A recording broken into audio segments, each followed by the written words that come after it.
shikon moj drenush, bukuria jote më vret si push. E të qëtë këtë shifteri, e kam nis një këngë në ty, e avesh me hi e shi, do shtata të i mendje në ty, e hajde dali mo, moj shqipe moni to, e hajde dali mo, tja thonë së bashku mo, se unë të dua sa te hutën, ty të dua sa ljahutën, sa drenicën, sa rrugoven, po dujeve në krejt Kosovë, oh hej. Unë të dua sa te hutën, unë të dua sa ljahutën, sa Prishtinën e Gjakovën, Perizajnë në krejt Kosovën, oh hej.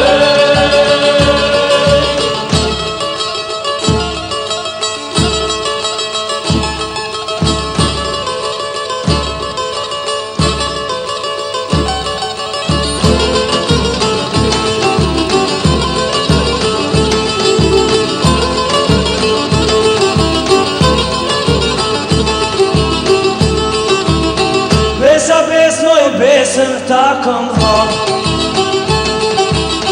për folin që kemi jetë do me dham. Rrugës atë ti kur shkoje, vetla jote ka shqiponje, as mi tonë mërtaja i rak, syri keq kur mos të pak, e hajde dali mo, moj shqipe moni to, e hajde dali mo, tja thonë së bashku mo, se unë të dua sa te hutën, ty të dua sa ljahutën, sa drenicën, sa rrugoven, po dujeve në krejt Kosovën, oh hej. Unë të dua sa te hutën, ty të dua sa ljahutën, sa Prishtinën e Gjakovën, Perizajnë në krejt Kosovën, se jam djalo nga Kosova, me s'do ano dhe kërkova, se s'do hiso hutu kreta, bukuri si ty në qeta, sa te dua.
Shikues ndërruar të televizionit të Mitrovicës, me mbrëmje me sërt në emisionin Tribune Hapur, sonte si që paralajmëruar do të bisedojmë për orientalizmin në historiografi.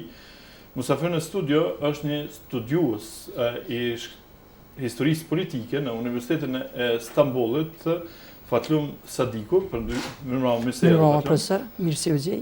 Fatlumi është përndryshe nga Vushtria, ka Mitrovica Veriore, jetojmë në Vushtri. Jetojmë. Mirë, se tash domethënë bo 15 vjet nga mas lufte edhe domethënë nga Mitrovica Veriore duke që jeton tani në Vushtri, por që pra po përgatit disertacionin politikat e Metternichut karshi ideve nacionaliste në Evropë. Është njëri i cili është aktiv në mediat e Kosovës me shkrime shumë interesante edhe shumë të origjinale, të cilat ngrejnë shumë ide dhe unë kam pasur kënaqësinë që taftoj që me ju së bashku shikues nderuar në 2 orë të vijim të bashkëbisedojmë për temën pra orientalizmin në historiografi, temë kjo e cila nuk trajtohet dhe zakonisht kur trajtojmë tema historike këtu në Kosovë trajtohen me shumë nerv dhe arsyet sigurisht do t'i diskutojmë në vijim, pse dhe si është një studiues pra i historisë politike në Universitetin e Stambollit, gjithë ato çfarë po ndodh rreth historisë në Kosovë. Në Kosovë dhe në Shqipëri, domethënë ne kemi vetëm një lloj historiografie dhe ato të shkruar nga Alex Buda, Kristof Rasher, Ben Puto dhe të gjithë pothuajse shumica absolute e historianëve në Kosovë, në Shqipëri, në Maqedoni janë nxënës të tyre, nxënës të kësaj shkolle e historiografi e cila është kryesisht e bazuar në gënjeshtra dhe e cila në stilin është pashtur në stilin komunist, në stilin që është shkruar historiografit në vendin komuniste pas luftës së dytë botërore, por me ndonjë përjashtim si që është për shembull profesor Hasan Kaleshi ose ndonjë tjetër, kryesisht pra kjo historiografi është dominante në tekstet tona shkollore të historisë, prandaj edhe ka pasur reagime madje edhe nga 2 ministrat të Turqisë, Dinçer dhe Davutoglu, për tekstet në mënyrën se si mësohet historia në shkollat fillore të mesme në Kosovë dhe në Shqipëri. Por se si e sheh një studiues shqiptar i cili studion në shkollat më eminente, pra në universitetet më eminente në Turqi, do ta shohim në vijim me musafirin ton Fatlum Sadikun. Fatlum, ndoshta shpesh përdoret kjo termi orientalizëm, orientalist, oriental etj. Po për shikues ton ndoshta do të është mirë pak me sqaruar në fillim çfarë do të thotë fjala oriental. Çka apo sinonim i çkahet është orienti. Pse ka mbet fjala orient, pse përdoret etj. Sporit falenderoj për ftesën, profesor. Kam kënaqësinë të jem këtu prezent dhe thot njoh kontributin e juaj dhe angazhmonin e juaj që nga pas lufta për atë sa më i menun në sensibilizimin e shoqërisë me temat më akute, më aktuale, që gjithmonë kanë preokupuar shoqërinë, sidomos Mitrovicë dihet çfarë raste, çfarë gjendje ka qenë. Tani dalë të tema, do të thot interesimi për Orientin. Së në ditët e sotme, së në të kaluarën, ka qenë preokupim i studiusve, i shoqërive të ndryshme gjatë historisë. Do doja të bëja një dalesë ndërmjet asaj që klasifikohet si dije mbi Orientin, si disciplinaritet i orientalës dhe si orientalizëm. Dhe krejt në fund, thot, sidomos pas pjesës së dytë të shekullit 20 me prurjen monumentale të Eduard Saidit, do të thotë veprën e tij monumentale orientalizmi, edhe me paradigmën e fundit që e studion, thotë vetë ndërmarrësia e Saidit e studion orientalizmin si ideologji. Them të drejtën, thotë të flitet për orientalizmin duhet një emision shumë më i gjatë, duhet debate shumë, thotë edhe më kundërthon se t'jenë prezent edhe mendimet e tjera, por unë do të mundohem të jemi i përqendruar në atë se sa janë konditat e këtij emisioni. Orientalia, dia mbi Orientin apo dia mbi lindorën, ka rrënjë të hershme. Dhe gjithsesi konsiston mbi një martesë të pashkoqitshme me eurocentrizmin. Sepse thot orientalizmi nuk është diçka që ka lindur në Kinë ose në Japoni ose diku tjetër, por në Evropë. Dhe kjo daton, kjo origjinon që nga luftrat e kryqëzatave, thot në shekujt 12-13 e këndej, kemi plot luftat të kryqëzatave, po njihen 4 ndër to më kryesoret, dhe ideja si që dhe autori sloven Tomasz Masnak në librin e tij të fundit, që është përkthyer në shqip, e formulon është se thot Evropa si kristendom në atë periudhë, Evropa si një entitet i krishter në atë periudhë, thot nga përçarjet e brendshme që ballafaqohej, ndjente nevojën e konstruktimit të tjetrit, e konstruktimit të një tjetri jashtë vetës, jashtë qenjësimit të vetë, si entitet, dhe që pikrisht ky tjetri konstruktuar, në terma të Levinosit do të thotë tjetri i largët, do t'i kontribuante që tjetri i afërt, që ishte kundërshtar për atë botë papatin si entiteti kryesor i kristendomit në Evropë, të shërben si funksion unifikimi i krishterëve të brendshëm. Dhe që në këtë periudhë fillon ndërtimi një logokracie totale që Evropën vendos në qendër dhe tjetrin, botën lindore, botën islamike, por jo edhe ani pse ishin në lindje, do të thotë botën kineze, botën japoneze apo hinduse, sepse për ta, siç e dimë edhe nga Marco Polo, kishte mendime tjera, do të thotë dominojnë mendime tjera kundruar botës islamike, konstruktohet një imazh i atill ku lindori është armik. Lindori në gjitha format e tij, në gjitha manifestimet e tij, në gjitha përmbajtjet e tij, do të thotë patjetër është armiku i perëndimorit. Mirë, po kjo për sa i përket origjinës në epokën mesjetare apo në epokën e lindjes nacionaliste. Mesjeta, muzgu i mesjetës, do të thonë, edhe thotë dihet çka ndodh, thotë Evropa ka lënë në modern, Evropa ka lënë do të thotë në procesin e sekularitetit, jo sekularizimit, sepse sekularizimi ka konotacion ideologjik, sekularitetit dhe më vonë. Në shekullin e 18-19 e këndej, orientalizmi fiton taksonominë e vet, do të thotë klasifikohet. Fillojnë shkollat të ndërtohen, shkollat për studime orientale. Thotë përpara është vetëm një konstruksion ideje, është konstruksion i tjetrit, konstruksion i atij që nuk është si unë. Do të thotë dhe e përmendet, do të thotë në funksion të një armiqësie, qoftë imagjinare, sepse përderisa nuk ka një prezencë konsistente të njohjes së tjetrit, atëherë domosdo pretendimi se ti e njeh tjetrin është imagjinar. Sepse kontaktin e ke ose vetëm përmes një lufte të kryqëzatave siç ka qenë tazamaja e para, e dyta ose e treta ose e katërta, ose për metudhë përshkrimeve që përshkruhen dhe që në atë botë vini në perëndim, në Evropën perëndimore, ose s'ka se si ndryshe, ndërkaq, kur shkollat që nga shekulli 18 e këndej, luan të hapen në Evropën qendrore dhe në pjesë të tjera të Evropës dhe thot ky karakter i studimit gjithnjë më shumë mori karakter të disiplinaritetit, atëherë kemi një gjë tjetër, sepse dalin në pas studius që një jetë të tërë, një jetë të tërë, ja kushtojnë studimit të Orientit, studimit të edhe të kulturës, edhe të dijes në Orient, edhe të mirë, po para se me dalë të ne kemi në mesjet, më thonë, akoma në mesjet, akoma para lindjes ideve nacionaliste, kemi problemet në kristianizëm. Thot kur Martin Luther Kingu edhe të tjerët, Martin Luteri dhe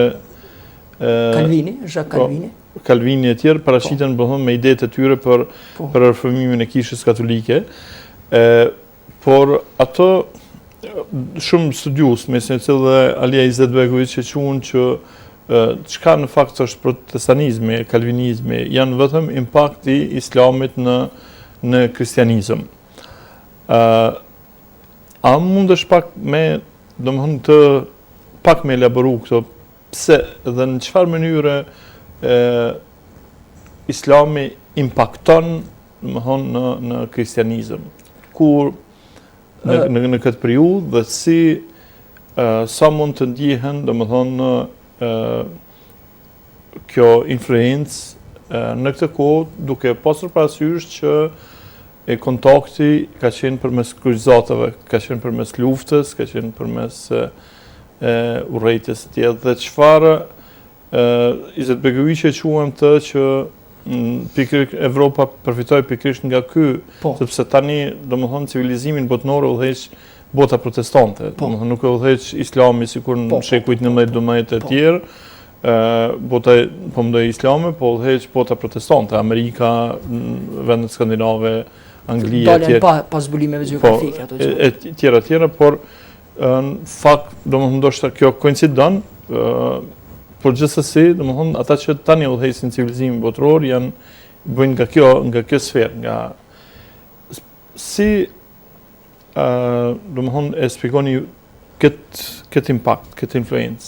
Po, do thotë influenca e islamit, influenca e dijes islame, influenca e universiteteve islame dhe kontakti me dijen islame i botës perëndimore, ose më mirë them evropiane, sepse termi perëndim gjithmonë është relativ dhe këtë do ta elaboroj pse është relativ, ka qenë edhe para ideve reformatore në Evropë, apo para ideve reformiste, thotë kemi kontaktet në periudhën e Andaluzis, kur në shekuj të tërë para protestanizmit, dhe vetë bota katolike ka qenë e njohur me islamin dhe me dijet islame dhe me shkencën islame dhe me filozofinë islame, dominante në kohë. Ndërkaq, kontributi direkt, impakti direkt në përshpejtimin e lëvizjes protestante është më shumë të i lidhur drejt për drejt, do të thoja, me jo atë sa me një kurb kaluese të dijeve nga bota islame drejt për drejt në botën perëndimore, po më shumë me manifestimin politik të fuqisë botërore të kohës, do të thotë, dihet perandorisë osmane, e cila arrin deri në Evropën qendrore, madje edhe deri në jug të Polonisë, deri afro Bavarisë, do të thotë gjithmonë merret shembull Vjena si dështim i tyre para Vjenës, por ka pas raste kur kanë shkuar ata edhe më lart se Vjena, sepse roli i Vjenës në rrethimin e parë 1528 dhe në rrethimin e dytë 1683 është i ndryshëm. Do thotë Vjena 1528 nuk ka qenë një qytet aq me rëndësi të madhe sa ka qenë 1683. Dhe frika, presioni i madh, thot i fuqisë dhe impakti që kishte fuqia osmane në atë kohë ndikoi që thot të përshpejtohet dalja në pah më shpejt e lëvizjes protestante. Në këtë pikë janë ngritur mjaft polemika dhe mjaft pruarja apo mendime të ndryshme se mos edhe vet Martin Luteri ka qenë tërthorazi apo indirekt ndonjë agent osman, apo mos osmanët ishin të interesuar ta përçanin nga brenda botën katolike përmes protestanizmit, mirë po, thot, nga leximet e mia që kam një gjë e tillë nuk qëndron. Ajo që qëndron është që thot burokracia, nëse mund ta përmendi këtë term për atë periudhë e kohës e Sulejmanit, do thot i kanë ndihmuar në celulat e para Martin Luterit, thot në predikimin e tij, në mshefjen e tij, thot sepse ai ka qenë drejt për drejt i rrezikuar nga papati që të predikoj. Më vonë do të thotë edhe disa princër gjerman të tjerë i dalin në ndihmë, mirë po ndihmën fillestare, do thotë në celula ka nga osmanët që të predikoj. Sepse osmanët, do thotë është e qartë në atë periudhë mjetet e komunikimit dhe mjetet e informacionit kanë qenë jashtëzakonisht në nivel të ulët. Perandoria osmane ka mujt me qenë fuqi globale apo ndokush tjetër më herët. Por niveli i komunikimit dhe niveli i mjeteve të informacionit ka qenë, nuk mund krahasohet asnjëse jo vetëm me periudhën e sotme, mirë po as me shekullin 18 ose shekullin 19, 2 apo 3 shekuj më vonë. Dhe ajo çfarë është me rëndësi në këtë drejtim, thotë është se osmanët e ndihmuan në celulat e para Martin Luterin që të predikoj. Mirë po, Më vonë, vetë qëndrimi luterit dhe vetë qëndrimi protestantëve nuk është honepsës ndaj perandorisë osmane, por është përkundrazi po aq armiqësor sa ka qenë edhe i botës katolike. Thot ani pse Luteri në disa rrëfenja të tij apo në disa prurje të tij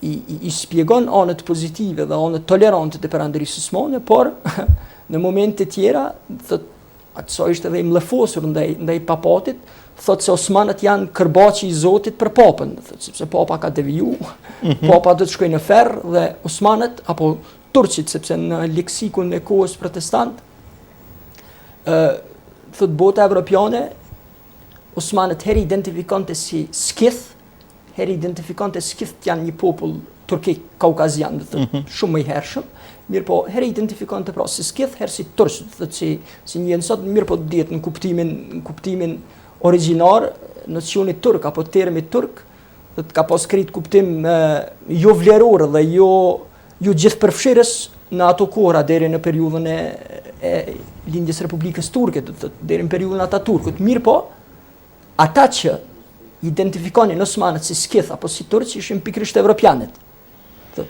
Nëse këtu e përjashtojmë thot emërtimin e parë që ja u dhan kinezët si tork. Emërtimi i parë vjen nga kinezët ende pa u dyndur në botën selgjuke dhe në botën këndet, thot emërtimi i parë për turqit vjen nga kinezët. Mirë po, bota evropiane po aq njëjtë thot i identifikoi jo si osman, po si skith dhe si turq. Papa Piu është i pari ai që identifikon si turq. Ani pse ishte perandori osmane realisht. Që ngjan diçka si me identifikimin e britanezëve vetëm si anglus në atë kohë. Thot sepse origjina e britanikëve realisht, sepse ata më vonë krijuan një perandori në ato ombrellë, në ombrellën e Britanisë, siç bën turkikët në ombrellën e qenurit selgjuk apo qenurit osman. Thotë kjo ka një ngjeshmëri, do thotë bota përreth e dinte se anglezët janë gjermanik me prion, nuk janë latin, po janë gjermanik. Identifikonin si anglus, mirë po, britanikët në haprimet e tyre zgjeruese, thotë këtë e bënin në ombrellën e jo, ne jemi britanez. Derisa edhe në shekullin e 19 do të thotë perandoria britanike kontrollon 75% e botës. Qartë. Edhe pak do të ndalemi tek kjo pjesa, domethënë pjesa e kryqëzatave, edhe ndoshta do të shtoj edhe te protestanizmi. Thotë protestanizmi nuk është goditje ndaj krishtrimit. Është goditje ndaj interpretimit katolik dhe ndaj interpretimit papatian të krishtrimit. Thotë nuk është ndaj origjinares biblike apo dhjatës së re, do të thotë dhjata re si kontemplacioni, do të thotë dhjatës së vjetër. Mirë po është goditje ndaj interpretimit papal, interpretimit katolik, si e para, dhe është goditje ndaj dominimit të gjuhës latine. Sepse thotë është e njëjta kohë kur kemi edhe paraqitjen e makinës së Gutenbergut. Dhe këto dy gjëra ecin paralel. Zbulohet makina e Gutenbergut, në të njëjtën kohë janë reformat e protestanizmit dhe thotë Luteri është avokusi i idesë që secili popull duhet ta ketë Biblën në gjuhën e vet.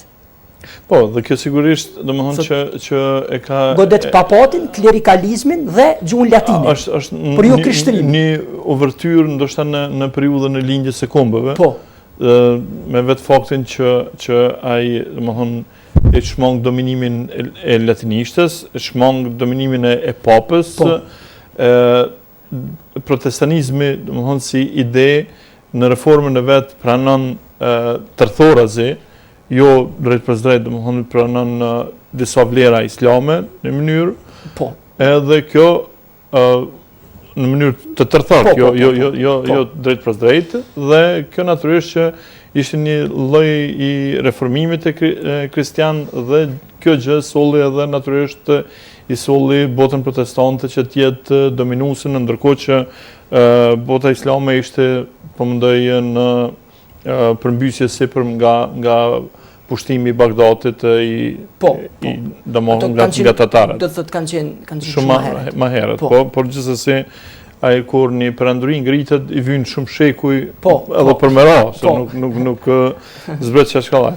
Ndoshta pak po më intereson këtu në historiografinë Evropë, në shumë vende evropiane mësohet për Salahuddin ibn Eyyubi, vitit 1139-1192, në që se kam gabim. Në ndërkohë që, për shembull, nxënësit tonë, të studentët as që përmenden në asnjë tekst të historisë, pse ndodh kjo? Pse në tekstet evropiane mësohet kjo figurë, ky personazh shumë interesant, udhëhes i cili mishron të gjitha virtytet e kodit etik në luftë, në ndërkohë që në teknik nuk mësohet, as në Shqipëri, as në Kosovë, as në Maqedoni.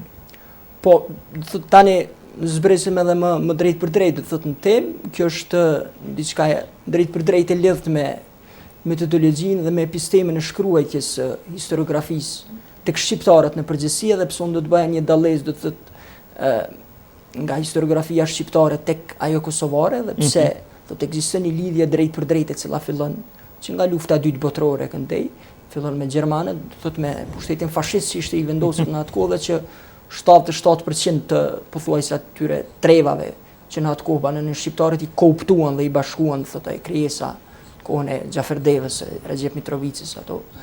Thotë Ernest Koliçi, sidomos, është dërgimtari i parë i mësuesve nga Shqipëria. Thotë edhe para një kohë më kishte rënë në sy abetoria e parë e botuar e vitit 1942, botimi 15 shtator, pra daton 15 shtatori vitit në fjalë, 1942 në val, edhe ajo përmbante, do të thotë, elemente fetare, sepse natyrisht kishte edhe një lloj detyrimi që ata që e mësojnë këtë abetare duhet të kenë edhe një simpati ndaj Duqes, ndaj Mussolinit në atë kohë, mirë po do të thotë përmbante edhe elemente fetare, për shembull kur shpjegohej gjëja, do të shkruanja gjë, do të shembulli konkret që i pe aty ishte xhamia.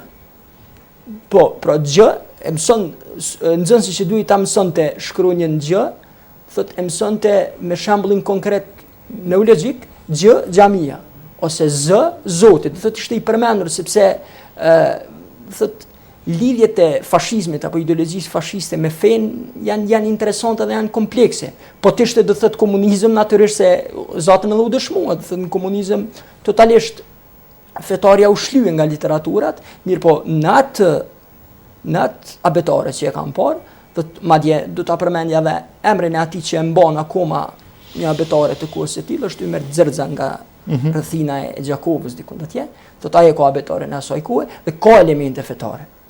Ka elemente konkretisht islame, se përmenet, për shembull, përmenet xhamia, përmenen Zoti, përmenen ato gjëra të tjera me një simpati, të themi ashtu në thojza, ndaj hegemonisë dominante, ndaj fashizmit. Po, edhe pse ministri i arsimit është një katolik. Po. Po. Këtu fillon do të thotë shkëputja e parë dhe dallesa e parë, pikërisht çka vrejmë te ajo abetare dhe çka vrejmë te ato botime. Thotë është ardha e botimeve me alfabet latin nga Shqipëria drejt. Thotë libri i botuar në Firenze, mirë po, fillesat e dominimit të alfabetit latin dhe të shkollimit, do të thotë krijimi i shkollave me karakter më sekular, krijimi i shkollave me karakter më laik, kundruall, ose nuk do të thoja kundruall, sepse ka pasur edhe njerëz që ka punuar edhe në medrese, edhe në shkollat e reja që u hapën, mirë po krahas me medreset që ekzistonin që nga tamar, thot përfundimi i luftës së parë botërore, atë mes periudhën ndërmjet 1920-s dhe 1914-s, do të dihet se ka dominuar kryesisht një kurikulum shkollar që manifestoi me medreset në Kosovë dhe në Maqedoni. Dhe këtu dalim të një pikë shumë interesante, sepse ne mësojmë, për shembull fëmijëve u mësohet që në kongresin e manastirit, thotë të gjithë u morën vesh për alfabetin latin. Nëse dihet, do të thotë alfabeti Stambollit i Samijut, i shoqërisë Bashkimi i Ndërmjetjes, madje i shoqërisë Bashkimi i Ndërmjetja hub për një votë dhe fiton propozimi tjetër, do thotë për alfabetin i Fishtes, për alfabetin latin. Mirë, po ajo që nuk shpjegohet është se aty çfarë u morën vesh. Dhe periudha që pasoi, thotë u manifestua dhe ai alfabet doli si përdorshëm dhe doli si triumfant vetëm në shtëpinë shqiptare që u krijua. Për kaq në ish mbretërinë e kohës, mbretërinë serbokrate slovene, nuk kishte alfabet latin. Do thotë serbët e kishin latinicën e tyre, mirë, po dua të them për popullatat muslimane të asaj kohe, do thotë shkollimi nuk bëhej as në shkollat të cilat ishin të karakterit laik dhe të cilat kishin për bazë kurrikulumin me alfabet latin, dhe as për shembull tek muslimanët e Bosnës që vazhdonin, do thotë se ajo kohë do thotë nuk ka qenë ndarë në Bosnë e Kosovë apo po ka qenë ndarë në Banovina, do thotë Banovina e Zetës, Banovina e Vardarit dhe Banovina e thotë Moravës kësaj pjesë, e përbënte Kosovën dhe Maqedoninë. Dhe nëse e merr revistën gazetën Hak të kohës, Gjemjetit të Islam Muhafaza Hukuki Gjemjet, organizata e kohës, që ka dominuar, që ka qenë një bashkim i klerikëve shqiptar të Kosovës, Maqedonisë me klerikët e Sanxhakut dhe të Bosnës, dhe që ma vonë hynë në koalicion me Punisha Rashiqin dhe me Pashiqin në Beograd, thot alfabeti i gazetës Hak është me shkronjë arabe. Po është shumë interesant, edhe pse në fakt në atë kohë shqiptarët e bosnjakët në Jugosllavi njiheshin si turq, edhe madje perandoria osmane më vonë edhe vetë shteti Turqisë, domethënë i atribuohen si minoritetet e këtij shteti, jo minoriteti i Shqipërisë, derisa vetë Turqia moderne e Ataturkut kishte kaluar në alfabet latin, këtu në Kosovë, në Bosnjë, në Maqedoni nuk u lejoi, domethënë nuk u njihej kjo e drejtë që hoxhallarët ose domethënë në këto shkollat, domethënë medreset të përdornin tekste me alfabet latin. Po, do thotë Turqia realisht bën një përjashtim mjaft radikal, them edhe ekstrem në këtë drejtim, sepse vetë numri 2 i Republikës Turke, Ismet İnönü, do thotë kryeministri më jetë gjatë turk, që e pasoi Ataturku, në kujtimet e tij shkruan se kur ne ndruam alfabetin, qëllimi nuk ishte që të bëjmë vetëm një kalim teknik nga alfabeti thot Osman, që realisht shikuar për kahona sintaksore dhe morfologjike e shkronjave ishte arabo-pers, dhe nuk ishte një përpjekje që vetëm të bëjmë një kapërcim teknik, po ishte një përpjekje që tërë thot bagazhin edhe tërë pasurinë që civilizimi Osman e la pas vetes ta shlyejmë, ta arkivojmë. Sepse një gjë që nuk mësohet me vite dhe që konservohet i mbyllur jetë. Sepse njerëzit më pastaj kur të kalojnë gjeneratat, sikur neve sot për shembull, nëse një shqiptar si unë për shembull që ka kaluar një shkollim krejtësisht jo fetar dhe krejtësisht laik, do të thotë me një alfabet latin, unë sot nuk di asnjë shkronjë arabisht.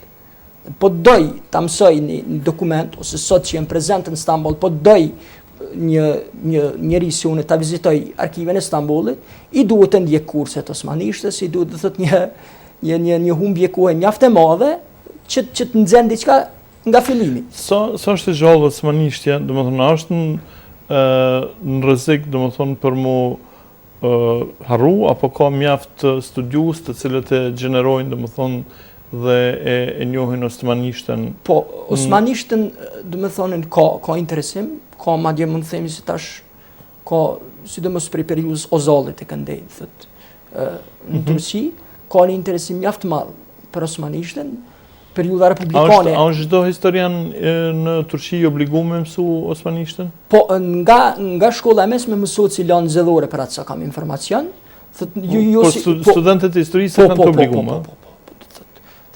Madje edhe për ata që merren me periudhën e fundit të Republikës Turke, kur bëhet ajo thyrja e kalimit nga lëvizja gjënturke në lëvizjen për shlirimin nga okupatorët, do thotë, e Turqisë, thotë ti, po të shikosh të kaluarën e Ataturku vetë ka shkruar osmanisht, vetë ka shkruar me alfabet latin, përderisa nuk ka ndodhur reforma, do thotë. Dëshkrimet e Ataturkut, dëshkrimet e Ismet Pashës, Ismet İnönüs janë të gjitha, thotë, përderi sa ka qenë ende periudha Abdul Hamidit dhe periudha gjënturke kanë qenë në alfabet osman.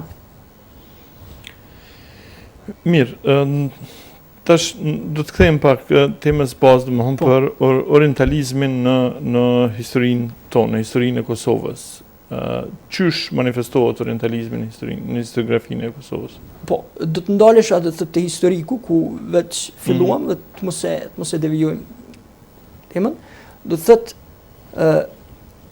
ajo që do të mund të emërtohej si etablim i orientalizmit si ideologji, jo si dije mbi Orientin apo si do të thotë disiplinaritet, sepse kur flasim për disiplinaritet, duhet të referohemi hapjes së katedrës orientalistikës që ndodhet tek në vitin 1973, thotë në Prishtinë.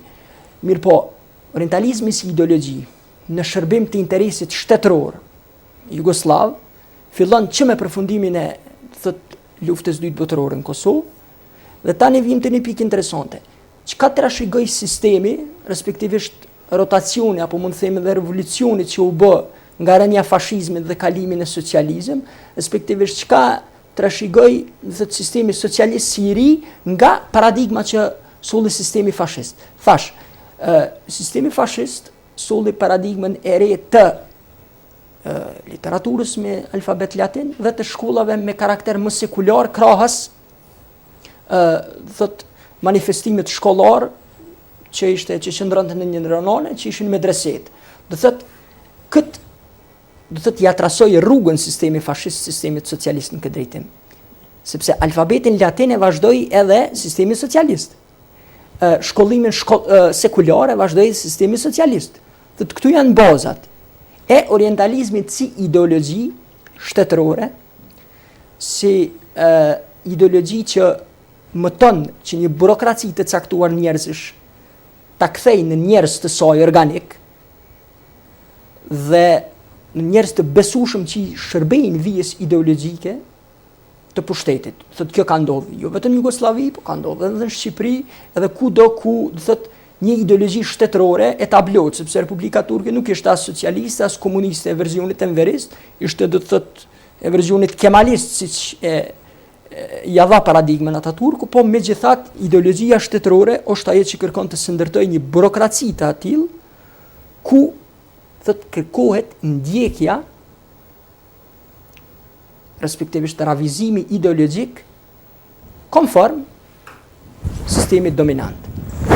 Ti në periudhën e Ataturkut nuk e guxuar që të bësh lartësime të periudhës apo të epokës osmane, apo ti thurësh lavd, apo ti thurësh elegji e epokës osmane, sepse ajo realisht ajo periudhë ishte hedhur në shportën e të kaluarës.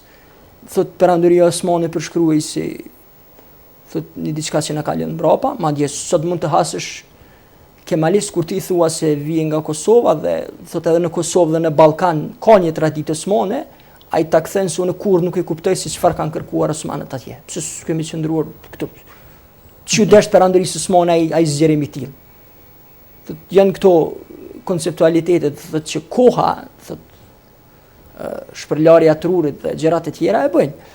Dhe pikërisht siç ndodhi në Turqi, pikërisht siç ndodhi në Shqipëri dhe pikërisht siç u manifestua edhe në rastin e Kosovës, Jugosllavia krijoi burokracinë e saj organike të njerëzve, të cilët u frymëzuan, u rritën, u shkolluan, në frymën konformiste të kohës, dhe që në qoftë me vetdije, qoftë pa vetdije, koka e tyre anoj drejt të qenit një kokë orientaliste, dhe që në asnjë mënyrë nuk bie në kundërshtim me ideologjinë dominante. Për shembull, nga një mik nga Xhilani, një ditë stampoi në Facebook një fotografi dhe pata rastin ta shoh një shkrim të vitit 1954 të Maksut Shehut, në periudhën kur ka qenë vlugu më i madh i shpërnguljes së shqiptarëve në Turqi, ai shkruante për Naserin, për reformat e Naserit në Egjipt. Kjo nuk do të thotë se edhe në atë periudhë nuk do të mund të shkruaj për Naserin apo diçka e tillë, por i thurte lavdë Naserit, kurse këndej gjendja pikërisht në sistemin komunist, pikërisht në sistemin Rankovićian, përderisa deri në 67-ën thjesht pushtetin komplet në Kosovë zetronte Rankovići, do thotë thuajse e linte anash, do thotë më të rëndësishme për pushtetin në atë kohë ishte pas që një gazetarit të tillë që i thur lavde Naserit dhe që i thur lavde aliatëve të Titos, sepse dihet thot mitësia qoftë edhe me babën e Bashar Asadit, me Hafiz Asadin, mitësia Titos me Hafiz Asadin, babën e Bashar Asadit, qoftë me revolucionin Naserist në Egjipt, thot dhe Maksuti i thur të lavde thot ardhjes së Naserit, reformave që po i bën Naseri, shante pikrisht vjen tradicionale mbretërore që kishte prej ardhjes shqiptare të Mehmet Ali Pashës, pas rënies mbretit Faruk, dhe përmes dominimit të një kulisit të tillë medial, përmes një dominimit të tillë të një habitusi ku gjithçka shkollore, gjithçka akademike orientohet vetëm ka konformizmi me ideologjinë shtetërore, u arrit thot edhe etablimi i qoftë vetdijes, qoftë nën vetdijes orientaliste tek njerëzit, pra nga elitat, akademikët, shoqëria. Dhe vjen në një stad ku shoqëria ka plohet, qoftë në vetdije, qoftë pa vetdije, nga bindjet, nuk do të thotë jetë i shkolluar, thot mund të jetë krejt ka mësuar një herë sepse është mjaft e qëndrueshme ajo që shkruhet në histori dhe kjo nuk ndryshon. Ose ka mësuar se duhet të shohet një e kaluar dhe atë nuk e ndron atë mendim, sepse i është futur një herë në kokë dhe nuk pranon mendim alternues. Mirë, Fatëm, tani besoj që ti ke pa gjithë ato çfarë e ke lexuar ndodhen rreth polemikave rreth historiografisë në Kosovë, edhe çfarë mendon se sa janë gjasat që lëvizet nga kjo historiografi, cila akoma të t'jem i mësohet nxënësve studentëve në përshkolla, apo kemi një telefonat regjie?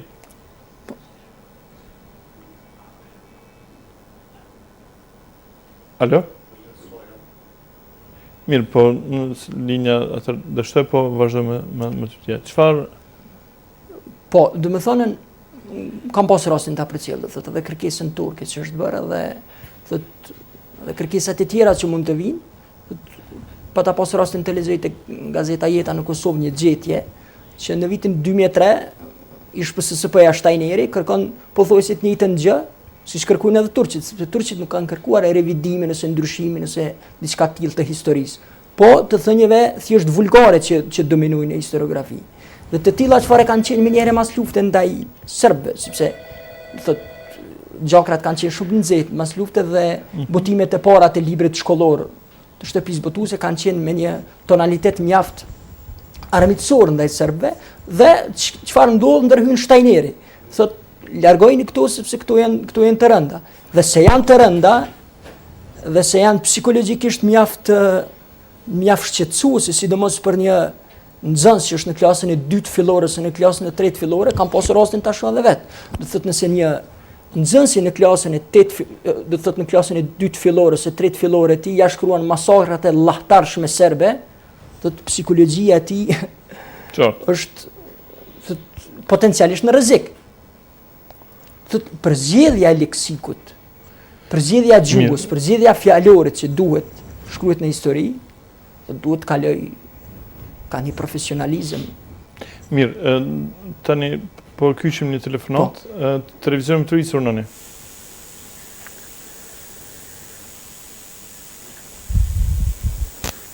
Alo?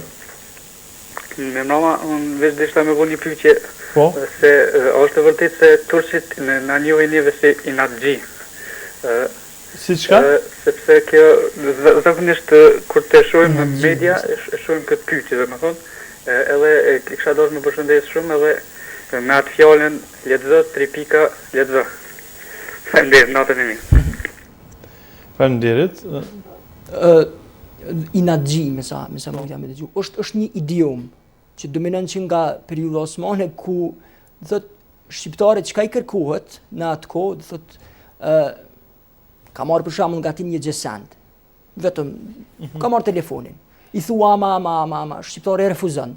Dhe që nga ajo kohë, do thot në thot tek shoqëria osmane dhe më vonë është trashëguar dhe sot madje mund ta hasesh edhe nëpër filma të ndryshme apo në seriale të ndryshme, thot përshkruhet si Arnaut Inad. thot inati shqiptarit. Madje edhe te turku që sot refuzon të jap diçka se këmbgul në diçka ose bën presion që nuk e pranoj dot kët, atëherë i thonë Arnautina dë. Dhe thotë e ke inatin e shqiptarit. Kjo është, do thotë është idiom e trashëguar nga periudha osmane. Mirë, shkojmë në një pjesë marketingu, pastaj vazhdojmë pjesën e dytë të emisionit Orientalizmi në historiografi, së bashku me studiusin e historisë politike në Universitetin e Stambollit, Fatlum Sadiku.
Alpetrol, miku juaj dhe i makinës tuaj, që 10 vite në Mitrovic u thuam së bashku me ju, por Alpetrol në vazhdimsi do të jetë edhe me pika tjera në Mitrovic. Alpetrol, kompania e parë dhe më e madhja me derivate në Kosovë, me 50 pika shitse me deponi moderne, e furnizuar prej rafinerive më prestigjioze në Evropë dhe në botë. Tani për nder të konsumatorëve dhe për festat e fundvitit, Alpetrol do t'ju befasoj me çmime të lira dhe cilësi të jashtëzakonshme. Tek ne litri është litër. Jemi kompani që ju garantojmë në cilësi dhe sasi. Vetëm në Alpetrol.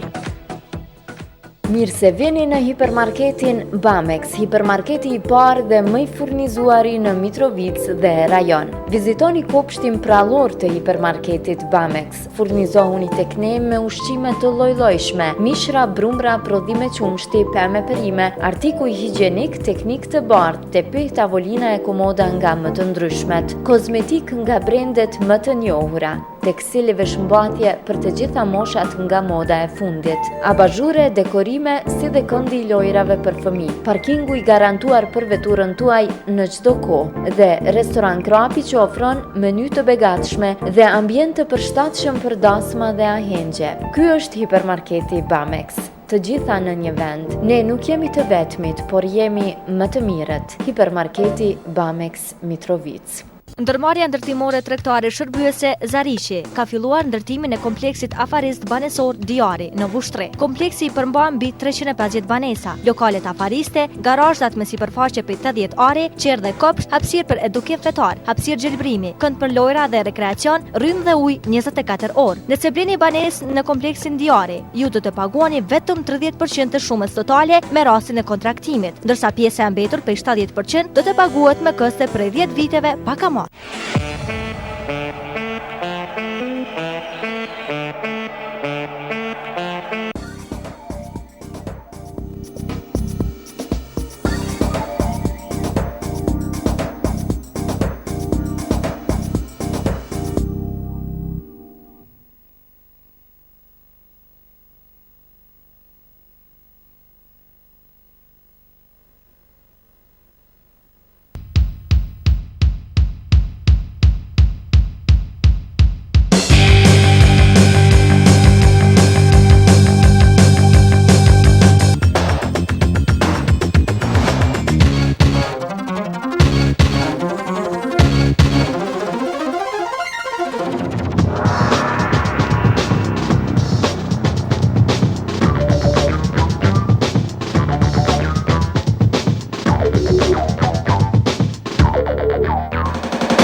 Shikues të nderuar të televizionit të Mitrovicës, po vazhdojmë debatin e studio për orientalizmin në historiografinë, domthonë kryesisht në historiografinë e Kosovës, së bashku me studiusin e shkencave historisë politike, Fatlum Sadikun, i cili po përgatit disertacionin në Universitetin e Stambollit, në titull Politikat e Metternihut, Karshi ideve nacionale në Evropë. Tani, më dojmë me qenë se fole për në kohën e luftës dytë botërore, për orientalizmin në historiografinë e Kosovës, veçanti, dua që të mbulojmë tani periudhën e sundimit komunist, periudhën e Rankovicit kryesisht edhe atë deri te Rugova. Çka karakterizon të periudhë në historiografinë e Kosovës?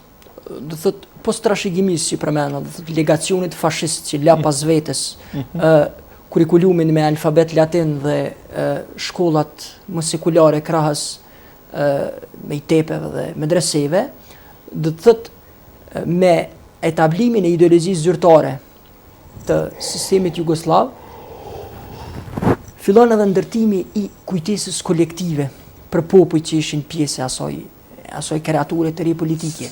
Sepse që të ndërtosh një populli një rrëfenj, që të ndërtosh politika identitare në shërbim tëndin dhe në shërbim të mbajtjes në këmbë të vetat atij shteti dhe jo në këmbë të qelçta, do thotë duhet ndërtimi i një kujtese kolektive. Dhe çfarë është kujtesa kolektive e popujve të Jugosllavisë që deri në momentet e fundit luftuan kundër njëri tjetrit. Tu thoshe kroatëve se Pavelici ose Andria bëri kështu ndaj serbëve, ose tu shpjegoje serbëve për Peçoncin ose për njësitet e Drozhës, shqiptarëve për luftën e Shabanpollushës apo të njësiteve të tjera, nuk do të mund të ndërtohej asesi një paradigmë re shkollare e kohës. Dhe çfarë bëri Jugosllavia? Bëri atë që bëri secili sistem, apo secili shtet që vendos paradigmën e tij të re. Do të thotë kujtesën kolektive shqiptarëve të Kosovës, pasi që këtu jemi të flasim për shembullin e Kosovës, u ndërtoi mbi të kaluarën osmane dhe mbi luftën nacional qërimtare. Këto dyja ishin paradigmat, me një mëlmes, respektivisht me një ngjyrim të fortë marksist të dominimit të historishkruarjes, të materializmit historik, që është paradigma e vetë historiografisë, edhe tek serbët, edhe tek kroatët, edhe tek shqiptarët, sepse nuk kishte mundësi tjetër. Ato ishin gjenerata të cilat e kishin përjetuar luftën e dytë botërore. Dhe ata njihnin njëri tjetrin dhe njihnin të kaluarën pa pasur nevojën ta mësojnë atë nga librat. Dhe e dinin se deri dje kishin luftuar. Por tani rrëfenja e re u ndërtua mbi konditat e reja. Do të thotë ju nuk jeni armiq ndërmjet veti, po armiqësia daton nga periudha osmane, kur osmanët ishin armiku ynë i përbashkët, respektivisht armiku ynë të cilin ne shkërmoqim në luftën e fundit është nazifashizmi. Thotë mbi këto dy themele u ndërtua verzioni historishkruarjes në Jugosllavi, e ngjashëm edhe në Shqipëri. Ndërkaq, kur u bë një sintezë apo kur u bë një sinkronizim ndërmjet këtyre dy historiografive, kjo për mendimin tim fillon në mos të madhe, sepse më herët elementet orientaliste vetë se u vuan në funksion me vetë hapjen e rilindjes, me vetë hapjen e epokës së re, përmenda rastin e Maksut Shehut dhe shkrimin e tij, ndërkaq për burokracinë intelektuale të kohës që u krijua, unë do ta veçoja Esat Mekulin, u pajtuam edhe në pauzë se është koka e inteligjencisë kosovare të kohës, por poezia e tij e njohur, besoj e ke lexuar edhe ti, Turk Elhamdulillah, për mendimin tim i avë epitafin edhe i avë emërtimin si orientalist i parë në Kosovë, për mendimin tim. Esat Mekuli është ideologjikisht orientalisti i parë në Kosovë, sepse i ndodhur në habitusin e kohës, ku jetonte. Thot në një shoqëri akoma që nuk ishte kaluar në fazën e modernizmit dhe ku dëgjonte pleqet në përfshatra ku kishin qeleshën e bardhë mbi kokë dhe thonin turk elhamdulillah. Për të ishte e çuditshme, thot një njeri shkolluar, njeri intelektual dhe në formim, thoshte ç'është kjo, thot ne që nga 1912 ekziston një shtet shqiptar, dhe pikërisht nga ai vet nuk ekziston më perandoria osmane, ç'është kjo nostalgji apo ç'është ky identitet i përçudnuar kështu i këtyre njerëzve. Thot dhe në poezinë e tij të njohur, turk elhamdulillah, ai përpos që një farë formë dhe qëllimisht demonizon atë periudhë, thot trason apo etablon konditat e reja edhe të vetë historishkruese, të vetë modelit, të vetë metodologjisë së qasjes edhe të poetëve të kohës, edhe të intelektualive të kohës, edhe të historianëve të kohës. Sepse, thot, përpos të kaluarës nazi-fashiste edhe periudha osmane, me patjetër, do thot, që apo s'e vërtet, me patjetër do duhet të demonizoj për tu së ndërtuar ajo që thash, do thot kujtesa kolektive përbashkët, që natyrisht manifestoj edhe me ato përpjekjet që kjo të jetë e parë edhe përmes simbolive, për shembull cili ishte simboli? Ishte simboli i Boror dhe Ramizit. Thot, për ta piktakuar serbin socialist dhe për ta piktakuar shqiptarin socialist, thot nevojitej një simbol. Simboli i kohës ishte simboli i Boror Ramizit. Ishte thot lufta partizane e Ganimet e Tërbeshit, e Fadil Hoxhës, e shokëve të tij që bën dhe që ndikuan që dhe sistemi të krijohej. Ajo që thash në fillim pra të mos mbetej në këmbë të qelçta, sepse studiosit që janë qasur periudhës jugoslave gjithmonë kanë qenë të ndarë rreth mendimit se a mundi Jugoslavia ta ndërtojë një identitet jugoslav, do thotë, dhe ato debatet e famshme që kombi jugoslav nuk arriti të së ndërtohej dhe të tjera. Do thotë, mirë po, periudha pas rënies së Rankovicit, një korrekt 1966, dita e famshme. Dhe më pastaj, thot ngjarjet që u zhvilluan në nivel global. Më herët kishim hyrjen e sovjetikëve në Hungari, e dihet, më pastaj hyrja edhe në Çekoslovaki në 68-ën. Ishte lufta në Vietnam, ishte thot ngjarjet me Martin Luther Kingun, thot ngjarje në nivel global, thot lëvizjet e reja socialiste nëpër botë, ato që impaktuan që edhe në Kosovë, thot historiografia e re që u shkrua ta bëj të veten. Thot në këtë periudhë Tito si rrezikuar sidomos nga sovjetikët dhe nga zgjerimi sovjetik edhe në Ballkan, thot shfaqi interesat e para dhe përpjekjet e para për të riafruar me Shqipërinë enveriste, do thot edhe pse kjo nuk kulmoi me rihapje ambasadash apo diçka të tillë, do thot sidomos në domenin e shërbimeve të inteligjencisë, siç është sigurimi i Shqipërisë enveriste dhe UDB-ja e Jugosllavisë, kishte një bashkëpunim jashtëzakonisht të madh, kjo e para. Dhe e dyta, bashkëpunimi erdhi pikërisht në literaturë. Pas 70-s, do thot hapja e Universitetit Prishtinës, ardhja e profesorëve nga Shqipëria në Kosovë, dhe shkruarja e shkuarja e profesorëve kosovarë në Shqipëri dhe ardhja e teksteve. Thot në brenda kornizave ideologjike të kohës, do thot piktakim i enverizmit me titizmin, i orientalizmit të versionit enverez dhe i orientalizmit të versionit jugoslav. Dhe pikërisht në këtë pikë të icebergut, mendoj se lind edhe kulmon orientalizmi kosovar. Mirë, ta kyçim një telefonat, pastaj do të vazhdojmë pikërisht në këtu kolem. Të lexojmë telefonin. Nëse duket i karon pishman. Të shikuesin. Mirë, në këtë kohë, domethënë paraqiten të gjithë kur përmenda historiografët, domethënë nga Buda, Kristof Rashri, në Kosovë Ali Hadri. Në Kosovë Ali Hadri, domethënë që ishte faktikisht një kopje e këtyre historianëve, do thotë të Shqipërisë, dhe gjithë kjo shkollë bën mbi këto bazë, mbi këto principe.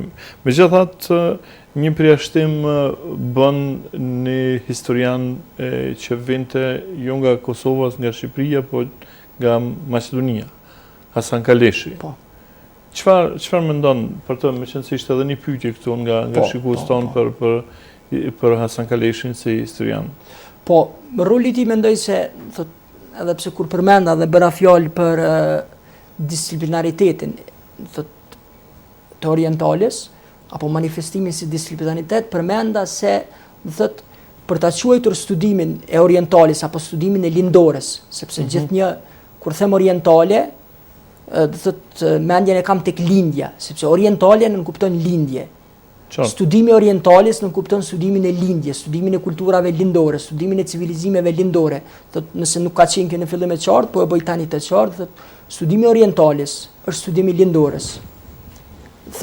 Disciplinaritetin nuk kupton formimet të katedrave, formimet të shkollave, formimeve të ekoleve të caktuara që studiojnë orientalin. Ndërkaq, vetëm dia orientali është dia që mund ta ketë çdo kush. Siç e përmendëm në fillim, dia në kristendomin evropian, në mesjet. Ndërkaq, kur themi disciplinaritet, atëherë kjo ka të bëjë me një taksonomi shkencore, do thotë ndërtim shkollash, ndërtim katedrash, ndërtim ekolesh, shkollare që merren me një gjë studioze, do thotë në rastin ton me studimin e lindores. Dhe kur ndodhi kjo tek ne, thotë 3 vite pas hapjes së Universitetit të Prishtinës, më 1973, do thotë hapet katedra e orientalistikës në Prishtinë dhe funksionoi siç funksionon edhe sot me ato kondita që kishte, por natyrisht se emri më me famë cenzori, padyshim se ishte Hasan Kaleshi me shkollimin e tij në Gjermani dhe me prurjet e tij shkencore nga Gjermania, thotë, të cilat jo vetëm që ishin dominante në gjuhën shqipe apo në gjuhën gjermane, po që u përkthyen edhe thotë në shumë gjuhë të tjera. Unë kam pasur rastin që studimin e tij për shqiptarët para periudhës osmane ta gjej edhe në turqishte, thotë, dhe pikrisht 2 historianët më me famë sot të gjallë turk, Halil Alziku dhe Ilber Ortaylı, thotë, kanë dëgjuar dhe e njohin realisht veprën e Hasan Kaleshit, dhe në këtë rreth të ngushtë të studiuesve të orientalizmit që ekzistojnë në Kosovë dhe tek shqiptarët, që mund të thoja se tash në Shqipëri emër premtues është, edhe pse nuk ndaj ide të ngjashme me të, është Enis Sulstarova, thotë në këtë drejtim me butimet e tij, mirë po në Kosovë, thotë rrethi i intelektualëve që janë marrur me orientalizmin ka qenë dhe është i vagët. Dhe emri i vet monumental, edhe që është në zenitin e intelektualitetit për qasjen dhe për kalimin e një jete të tërë në studimet mbi orientalizmin mbetet Hasan Kaleshi.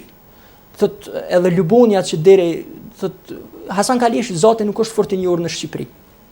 Por kam pasur rastin që Lubonja në disa paraqitje të tij ta dëgjoj se thotë e lexon Kaleshin dhe e rangon si një studiues mjaft spikatër të domenit të orientalizmit.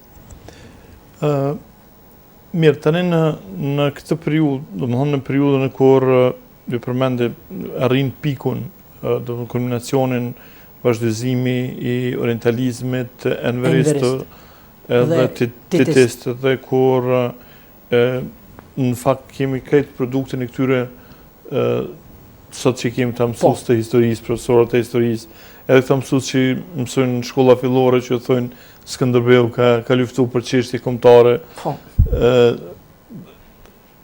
Kur si percipiton kjo ide tek koha e Rugovës, tek koha e Ibrahim Rugovës. Ibrahim Rugova njihet domethënë si një prej atyre që pak domethënë krijon një revolucion në kuptimin e historiografisë komuniste, për faktin që ai për shemb me vetë faktin që merret me historinë e Bogdanit, me domethënë që në këtë drejtim nuk bën përjashtim. Por domethënë ai sa është Rugova një shmangje domethënë pe krejt kësaj. Është një shmangje vogël, por a është një shmangje si them totale, apo jo prej këtij orientalizmi në historiografinë e Kosovës? Së pari kërkoj ndjes se kur e paraqita do thotë kulisin kosovar përgjithsisht si të vagët, më duhet të bëj një përjashtim sepse kam pasur rastin ta lexoj dizertacionin në anglisht të Dugaxhin Goranit dhe ai do thotë edhe pse nuk është dizertacion i drejt për drejt mbi orientalizmin në Kosovë, i trajton këto tema pak a shumë dhe pikërisht dallesën e periudhës rrugoviste me periudhën komuniste, si thash, do thotë edhe më herët, nuk kemi një vjemësi shkak pasojë, sepse në shkencat humane, do thotë në jetën tonë përditshme nuk ka një botë të tillë fizikaliste ku secili e pason secilin. Mirë po, do thotë ka një narrativ ku sekuencat apo metrazhet apo koshtriria, do thotë një koshtririe i krijon taban apo i krijon do thotë etablim koshtriries tjetër, do thotë siç përmenda edhe rastin me atë çfarë ka trashëguar sistemi socialist nga periudha fashiste, po ashtu edhe rënja e monizmit, sepse ne gjithmonë gabojmë kur individet i nxjerrim në qendër. Nuk duhet të thotë as rrugova e asaj tjetër në cilin do rast individi të nxjerret në qendër. Thotë individi ka rolin e vet, ai e dihet. Thotë nuk do të kishte një perandori mongole pa Xhingis Khanin. Thotë roli i individit gjithmonë është herë mjaft i madh, herë mesatar, herë i ulët, por në rastet e zakonshme, në rastet të shumta nuk është aq kulmor siç do thotë metojmë ta paraqisim ne apo siç mendojmë ne. Do thotë edhe rrugova ishte produkt i kohës së vet. Edhe rrugova ishte produkt i rrethonave të veta, thotë kur doli dhe politikisht në skenë, ndërkaq më herët ishte do thotë si letrar, si intelektual. Thotë studimi mbi Bogdanin realisht nuk bën një përjashtim në konditat e kohës, sepse edhe vetë literatura për Bogdanin erdhi nga Shqipëria. Apo mundesh me vërejt pasimin e secilis koshtririe, do thotë. Ai rrugova trashëgoi atë literaturë, gjeti do thotë atë sjellje të literaturës nga Tirana zyrtare në Prishtinë dhe ju thellua studimit të Bogdanit. Po, në kishte, domethënë në Shqipërinë zyrtare të asaj kohe, kishte një qasje, se të them, injoruese ndaj gjithasaj dhe katolicizmit në atë kohë. Po. Përderisa katolicizmi ishte një gjë që u fry në kohën e Duqës, në kohën e natyrisht Ernest Koliqit si minister dhe Patër Anton Harapit e tjerë në kohën e luftës dytë botërore.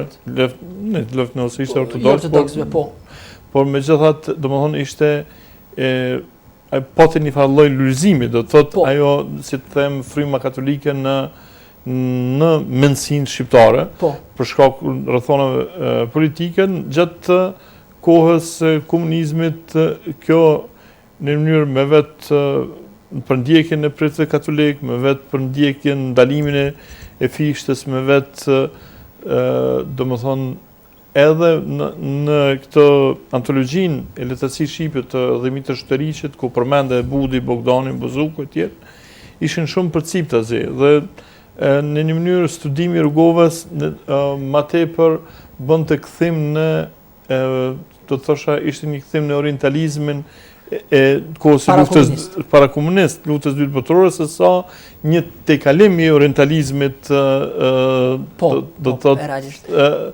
në këtë aspekt desha do të përmend. Përdesa është krejt tjetër natyra për shembull e studimeve të Hasan Kaleshit, i cili domethënë mund merret një studios. Ta konkretisht një botë tjetër, një domeni tjetër studioz dhe do të thotë për ata dhe arriti kulmin. Ndërkaq pikërisht ndërlidhshmëria ndërmjet Bogdanit si figurë dhe qasjes që i bëri Rugova, do të qëndroj edhe pak te periudha komuniste. Enverizmi,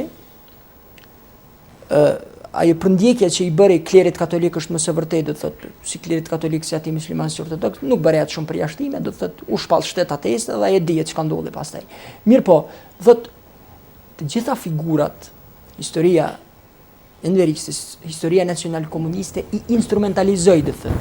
Realisht asnjë figurë historike që u përdor nuk ka të bëjë realisht me figurën origjinare, por me instrumentalizimin e tij.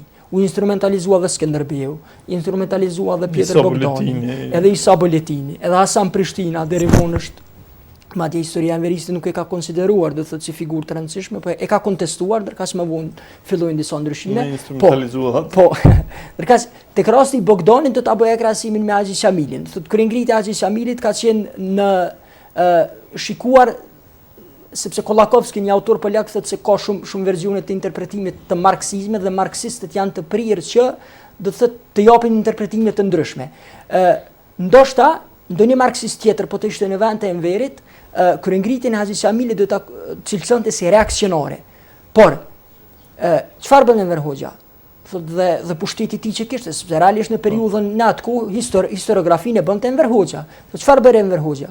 Kryengritjen e Haxhi Shamilit, që ishte vetëm pse ishte anti Esat Pashtoptani, që ishte begler, e interpreton si një kryengritje proletare, edhe pse s'ka të bëjë me proletarizëm hiçe. I jep një karakter thujase Haxhi Shamili mori draprin dhe çekanin dhe bëri një kryengritje proletare, gjë që nuk qëndron. Edhe Bogdanit do të thotë jep jo kryengritje proletare, po e nacionalizon, do të thotë në një epokë kur s'kan ekzistuar as kombi. Si te rasti i Skënderbeut, si te rasti i Pjetër Bogdanit, është gjë e njëjtë, do të thotë asnjë kom në botë nuk ka ekzistuar në atë periudhë, as në periudhën e Skënderbeut, as në periudhën e Pjetër Bogdanit. Por, do të thotë, historia enveriste instrumentalizoi këta, do të thotë, dhe i përdori sipas konveniencës së politikës zyrtare me të cilën manifestohej historiografia e kohës. Mirë. Po, do të ndalesh tash edhe të Rugova. Thotë, ku fillon dhe ku mbaron ky ndryshim i Rugovës që përmendë ti? Thotë, me shembullin, është një prapakthim në epokën e atij ndikimit katolik apo katolicist të them më mirë të periudhës së luftës së dytë botërore. Unë do të thoja se përpos kësaj çështja e Rugovës u ndikua edhe nga rrethonat e kohës, pra që pas vdekjes së Titos së Këndej dhe sidomos pas rënies së komunizmit, rënies murit të Berlinit dhe rënies kapitullimit të sistemit stalinist të hu, Këndej që nga Stalini të poshtë në Evropën lindore, do të thotë njerëzit, kurikulumet mësimore dhe tërë sistemet shkollare kanë një sinergji, kanë një autonomi, kanë një lirime të madhe në qasje më alternative, në të qenurit më alternativ.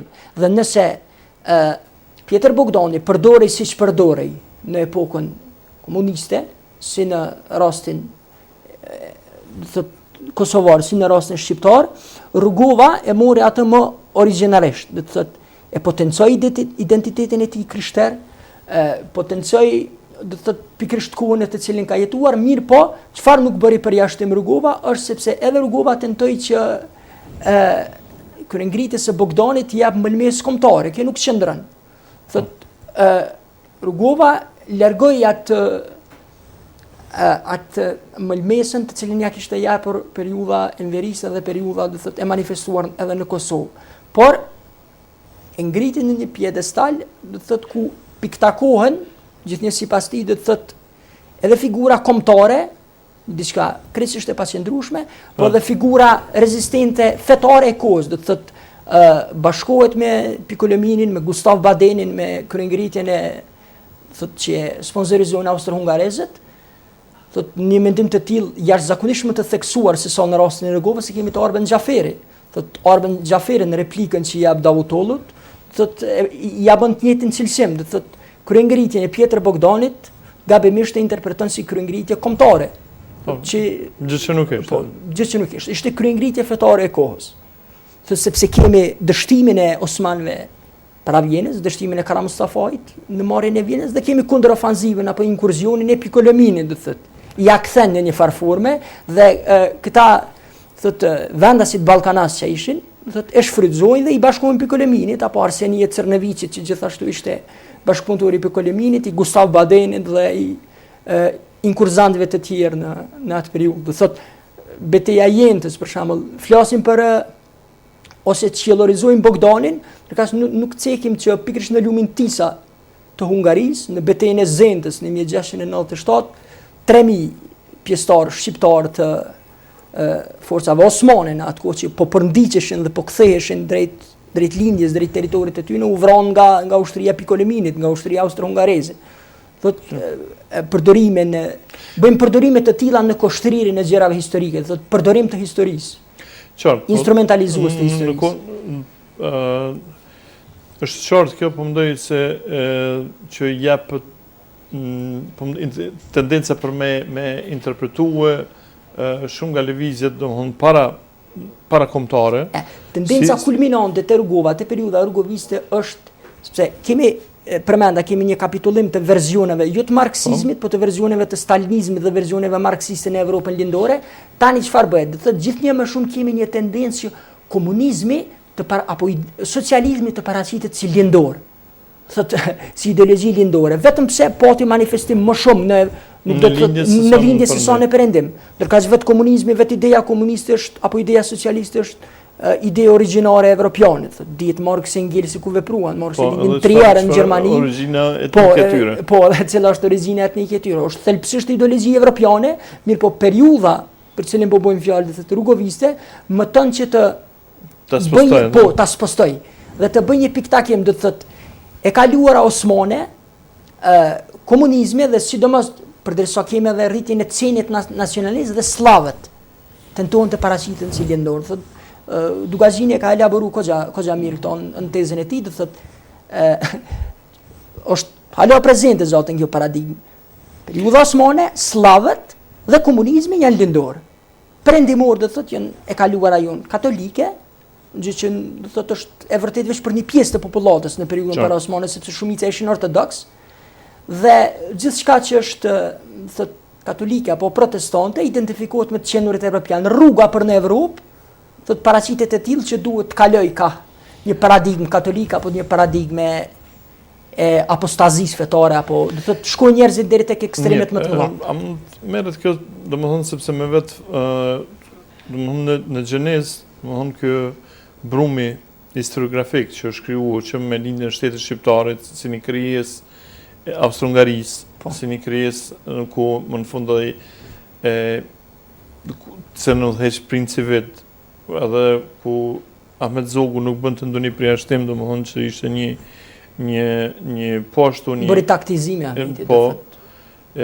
taktizues, por gjithsesi ai atë frym për çantë, domethënë sepse një komb që nga momenti se krijohet ai nuk mund të dalë nga ato korniza. Kishte edhe kulturë franceze në liceun e Stambollit, kishte edhe thotë austro-hungareze zat luftës së parë botërore, do thotë ishte një person shumë interesant. Mirë po, nëse ne studiojmë për shembull, ju përmendë kohën e Pjetër Bogdanit. Në kohën e Pjetër Bogdanit tazëm kryeministër i Perandorisë Osmane ishte Mustafa. Karam Mustafaj. Do thotë vezëret me periudhën shqiptare nga Roshniku i Beratit, do thotë Çiperlind. Që ishte djali i Ahmet Çiperliut. Po më nipi i Mehmet Çiperliut, mund që ishin 3 kryeministër, një mbas një shqiptar dhe ku për atë periudhë thuhet që sultanët ishin vetëm kukulla, në ndërkohë që këta si kryeministrat të Perandorisë, si vezir të mëdhenj, e drejtonin domethënë gjithë perandorinë osmane, saqë ai mori guximin, domethënë të shkojë ta përsëriste historinë e Sultan Sulejmanit, edhe të shkonte deri në muret e Vienës. Kështu që domethënë në këtë kohë kur ndodhi edhe kjo domethënë kryengritja e Pjetër Bogdanit te Arsenia Crnojeviçit, domethënë me ndihmën e Austro-Hungarisë, me ndihmën austriake, domethënë edhe Piccolomini e tjerë. Po, bile është interesante se Arsenia tërhiqet për Gjakov, për Pej, do thotë me refugjatët që ishin përzirë në atë kohë, si koncepti shqiptar ende ishte i vogël në atë kohë, do thotë është kalimi nga arbër në shqiptar, do të kishte pas vetes i kishte edhe shqiptarët, edhe serbët dhe i prin kolonës ka Gjakova, ka Peja dhe del në Dalmacinë, Krajinën e spastruar më vonë nga kroatët në luftën e fundit. Po kryesisht domethënë ishte popullsia katolike, krishterë në fakt, e cila po shpërngulej dhe pjesë e cilës tani akoma një pjesë Paja Jovanović që ka një pikturë të bukur, do të thotë ku shihet edhe prifti në popit Shqipëri në shprënguljes, mirë po është edhe një shqiptar me tjerë që shihen në fotografi. Të cilët, domethënë, edhe sot e kësaj dite, domethënë jetojnë në Strem. Po. Janë fshatrat, domethënë, shqiptare, cilët e dinë, unë kam takuar, domethënë që dinë që kanë periudhë shqiptare, edhe që datojnë para 300 vite, domethënë që ose jo si frela si pinjolli, do të thotë arbreshve të zhvendosur atje. E madje Dimitri Tucovic flet edhe për Karagjorgjin, domethënë për familjen e tij që ishte një prej këtyre familjeve të shpërngulura të asaj kohe. Mirë po, është interesant. Ana shumë autor tjetër. Është interesant, domethënë edhe periudha e Skënderbeut. Kryeministri i cili udhëheqte për Andrinë Osmanin në kohën e Skënderbeut ishte shqiptar, Zakanos Pasha. Po. Ai që udhëheqte ushtrinë e perandorisë kundër Skënderbeut ishte po ashtu shqiptar, Ballaban Pasha.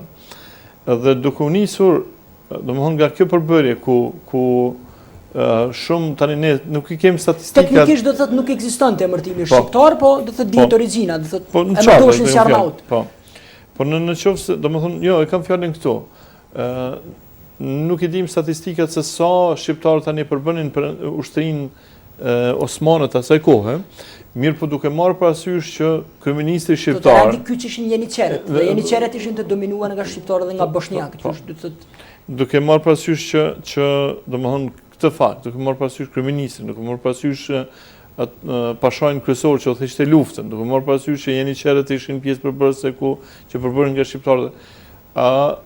Mund të, domethënë kjo që quhet lufta e famshme e Skënderbeut në fakt a mund ta konsiderojmë që ishte një luftë mes shqiptarësh, një luftë mes shqiptarësh muslimanë dhe shqiptarësh të krishterë në radhë të parë.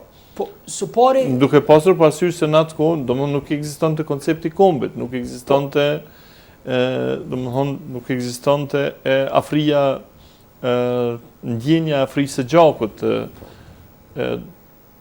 Po, do të thotë raste të tilla, do të nuk hasen veç në tunel kohor as të gjatë siç është muzgu i mesjetës, do të thotë kemi raste kur edhe në epokën më moderne shqiptari është ballafaquar me shqiptarin apo pjesëtari i kombësisë tjetër është ballafaquar me pjesëtarin e kombësisë tjetër në ushtri përballë njëri tjetrit. Për shembull në Kore, në veri ka dërguar trupa për ushtrin kineze, që kanë qenë në luftë për Korenë Veriore. Po, me Korenë Veriore, me Kinën, dhe kurse Turqia i ka dërguar ushtarët e vet, sepse ka qenë aleati Amerikës dhe Korenë Veriore, dhe një batalion të ushtrisë turke.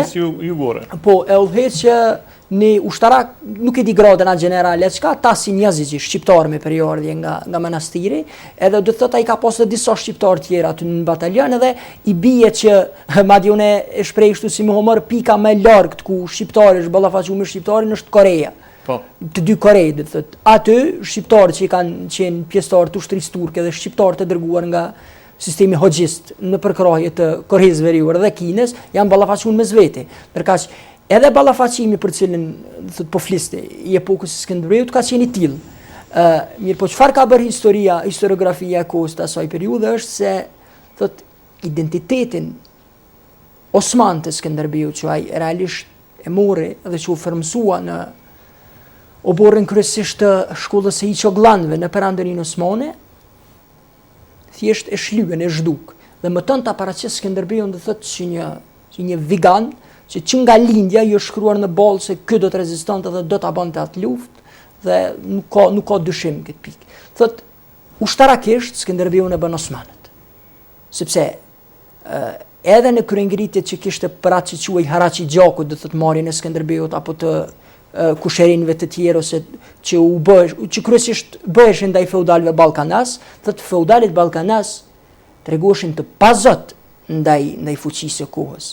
Kush u tregua i zot do të thotë rezistante, u tregua një ushtarak që mori pikërisht shkollimin në një bankë me Muratin e dytë, siç ka qenë Skënderbeu.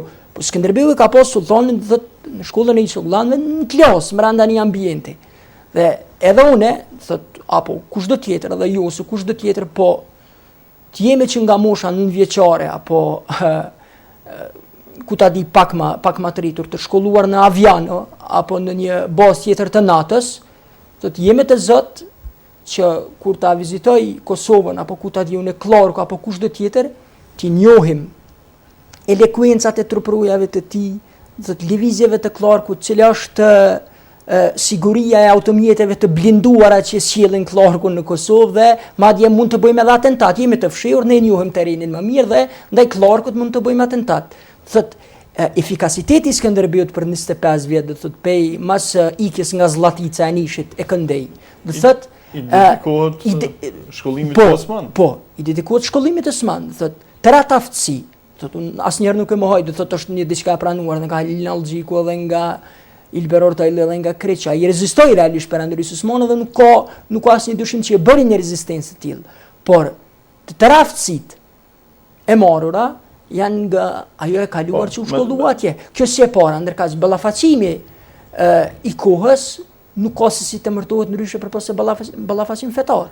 Qartë. Sepse akoma Madje kur jem këtu te Skënderbeu edhe duket se tani s'më kujtohet mirë te baleti apo te Frank Bardhi, është shpjegimi se si domethënë në atë kohë ushtritë evropiane ishin shumë të rënda, domethënë nga veshjet metalike, nga mbrojtja, kalorësia, edhe në ndërkohë që ushtria osmane dhe zanati luftarak osman kishte përparuar shumë, saqë për Skënderbeun ushtritë evropiane kur shkoi ti ndihmoj në Itali, në Napoli, miku të Alfonsit Pest. Po, ai te Frank Bardhi që ka kjo, tash më kujtu. Po më dojë të libri Skënderbeu i Frank Bardhit, thot ai i luftonte këta kundërshtarët të Alfonsit sikur kukulla, domethënë për të ishin domethënë kështu targete shumë të lehta për të, për shkakun se superioritetit të tij pikërisht nga shkolla osmane. Do të ndalesh këtu në një pikë, do të thotë kur u përmenden superioriteti për një kohë të caktuar i ushtrive osmane, ushtrisë osmane, i rendit ushtarak osman karshi atij evropian, thotë është një diçka që kam lexuar, thotë sidomos në kohën e fundit, për ndikimin e rrezikut osman apo impaktit osman apo të asaj që do të mund të emërtojë edhe si dom osmane karshi evropianëve që ishin tërhequr në levozhgën e tij pas rrethimeve të Vjenës, thotë në përshpejtimin e shkencës evropiane. Thotë vitin e kaluar janë hapur disa arkiva të Vatikanit dhe nxjerrën një studiues turk ka arritur të nxjerrë në pa disa dokumente ku vetë Galileu, do thotë nuk jam i sigurt në procesin gjyqësor apo kur e kam pyetur se çfarë po bën kështu tërë ditën me teleskop që shikon havan, thotë një ndër shërbesat që do të na i kryej jo veç ky teleskop, edhe teleskopat e tjerë që do të zbulojmë është shikimi në ardhjen e drejtë për drejtë të osmanëve ka hana jonë, do të shikojmë më mirë osmanet, do të shikojmë më mirë ushtritë osmane, ka vjen në drejtim tonin. Thotë ka një, mos them konsensus, po mendimet e autorëve që në përshpejtimin e lindjes së shkencës evropiane, thotë në atë futje në panik domosdoshmë. Sidomos për shekujt 15, 16 dhe 17 luajte rolin dhe presioni osman. Thotë edhe në zbulimin gjeografik, edhe në përshpejtimin e shkencës evropiane. Edhe një pyetje të fundit, dhe me këtë po përfundojmë, është kur do të jenë, domethënë, kur do të krijohet masa kritike e historianëve në Kosovë, cila do të na domethënë do të jetë mjaftueshme që këto tekstet e historisë, të cilat ende nxënësat dhe studentët në Kosovë, në Shqipëri budallakohen me to, me heq dhe me vu një, domethënë, shkencë mirëfill të historisë, ashtu mbi baza shumë të shnosha, të cilat do të ndërtojnë, nuk do të jenë në shërbim akoma të një sistemit të Enver Hoxhës ose Titos, domethënë, ose të Duqës, po të ndërtimit të një kombi modern, çfarë pretendojmë. Sepse ne kem absurd, mund përdesa në shkollë akoma mësojmë histori në funksion të shtetit të Enver Hoxhës, tentojmë që të jem një kom modern, ala Tinatos e tjera. Mirë, po kur do të arrihet kjo mos kritike, domethënë që historianët të jenë të aftë apo të krijojnë atë mosën kritike politike që edhe ta bëjnë këtë ndryshim, domethënë që të heqin këto tekste shkollore nga përdorimi dhe të vinë tekste të tjera meritore.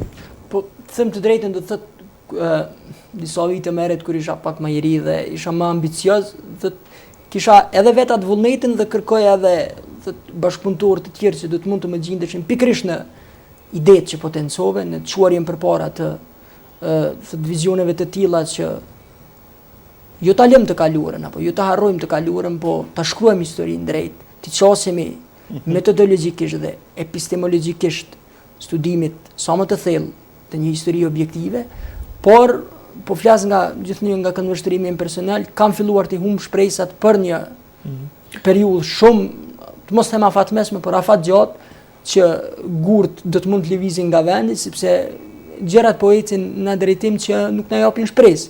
Përderisa do të thotë nuk edhe pse kemi një gomë të tërë të studentëve që po vazhdojnë të studiojnë jashtë.